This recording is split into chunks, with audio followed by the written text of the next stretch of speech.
açmadı gözler, birisini dözmedi hasret buna. Elə mi dərdin ahındayam, imdad edib çağırmam. Ölüm vardı mən bilirdim hər həyatın sonunda. Çətin gəldi inan mənə, yoxluğumla yorulma. Görmədin mi sən, yoxsa gözüm mü bağlı? Hissini örtmüş buludum və sanki yağışlar yağır. Kimlərə mərhəm olmuşsan, niyə görə tək mənə ağrı? O vaxt cevabıyla indi özce yarasını sarma. Danışma sus buna qəlbim, soruşma yarın ağını. Çəkəcəm beynimə bir mərmini, qoy təkrarlamasın. O səsin qulaqlarından şirinlir illərdir.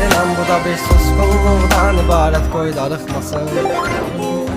Çəkəcəm silahı başımdan. Mr. Fat wants to play. Halını mən gözümdəyə. Oldu nələr, bu yarım sevici yalan dastanında qaldı mənə.